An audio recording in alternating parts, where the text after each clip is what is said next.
Hey folks, good morning. It's Pastor Stephen here with another No Frills daily devotional, and today's topic is titled No God Allowed. No God Allowed. And so I don't know what is going on with you or with your heart today, but if you're looking at your life, or if you're looking at our country right now and you're asking this question like, how did it come to this, right? If you're looking at the pieces of a broken life, or if you're looking at the pieces of an unraveling country, you might be asking that question: how did it come to this? Well, good news. We're going to be talking about that, about why it's come to this today, all right?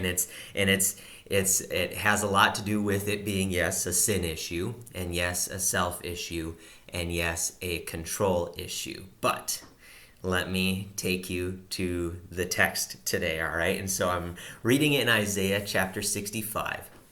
And I want to set this up a little bit, because if you've read Isaiah 63 or Isaiah 64, there's a lot of that kind of dialogue taking place between the writer and God, and the writer just asking, like, how did it come to this? Like he's looking at a nation that's ready to go into exile. He's looking at destruction and death all around him, and he's asking that question: God, how did it come to this? And honestly, in chapter 63 and chapter 64, he's actually laying some of the blame on God. He's talking about how, God, it's your fault, and God, you don't care. We kind of talked about that in my Mind the Gap videos. But what's interesting is Isaiah 65 is actually God's response to those questions, all right? And so take a look. I'm going to start reading in verse 2. And God is answering. He's saying, hey, all day long I have held out my hands to an obstinate people, a stubborn people, who walk in ways not good, pursuing their own agendas or their own imaginations, a people who continually provoke me to my face. And then he goes on in verse 4 to talk about idolatry being an issue. But there's something that I want you to see in verse 5. So again, this God is responding, how did it come to this, God? Well, let me tell you. And God says this: a people who say, keep away, don't come near me, for I am too sacred for you. And that verse really stood out to me today about how we have this tendency to make ourselves the God of our lives, where I make myself God of my life. But then when my life starts to unravel, I blame God as though it's his fault. So I try to take on the role of God and control my life and do my own thing. But when things start to get out of hand, I blame God for that. Okay? And that's what God is coming against here. He's saying, you tell me, keep away. Keep out, God. Don't come near me. I am too sacred for you. It got me thinking about how, I don't know if you've ever watched old westerns where there's these two outlaws, or an outlaw and a sheriff, and one of them will say, there ain't room enough in this town for the both of us, right? And that's kind of how we live our lives, where we tell God, hey, God, there's not room in this life for the both of us. I don't know if you know this, God, but this area of my life, it kind of already has a God, and well, it's me, right? Like, we take on this mentality where we pick and choose the parts of our lives that we're willing to surrender to God. Well, I'll surrender Sundays to him because that's just kind of the thing to do. But then when the other parts of our life start to unravel, then we start to blame God as though it's his fault, when we've been setting ourselves up as the God of that area.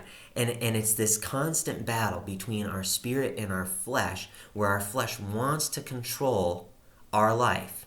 Our flesh wants to set ourselves up as God over areas of our life, but our spirit within us is wanting to surrender to God and to His control and to allow Him to be God over every area of our life. Our flesh just tries. I don't know if you remember in the Old Testament where the Israelites have defeated the Philistines.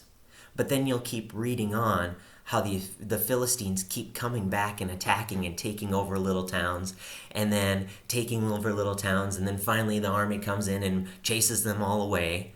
But then they come back and start taking little towns again. And the Philistines never fully surrendered to the Israelites, okay?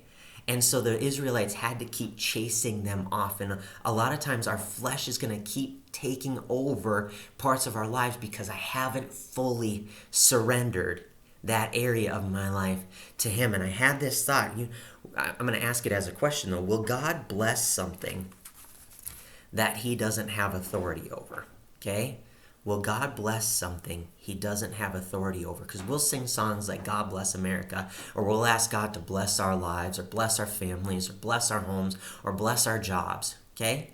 But will God actually bless something that He doesn't have authority over? You know, when I asked Trisha to marry me, before I did that, I went and asked her dad, Greg, for his blessing to ask for Trisha's hand in marriage. Okay? Why? Well, because Trisha was only 19, right? And so she was still under the authority of her dad. And so it was right for me to go and ask for his blessing, right? But here's the deal. I didn't go ask her Uncle Scott or her Uncle Doug or her Uncle Todd. Why? Well, because those guys don't have authority over her life and didn't have authority over her life.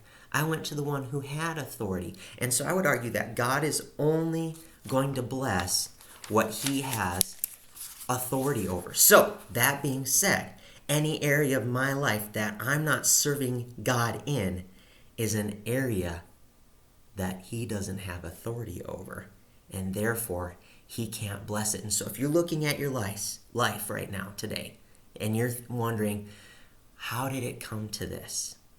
Okay? Well, it could be sin, it could be selfishness, it could be control. But here's the deal. How do I make it better? It's through surrender. And so I'm going to encourage you today, any area of your life that you aren't currently serving God is an area you have an opportunity to surrender to Him. And so I'm going to encourage you to take that step today and say, God, I'm sorry. Forgive me. Please take over this area of my life because I've made myself a God over this area. And then He's going to have the opportunity to bless it. Hey, you guys, have an awesome, awesome day. Be blessed.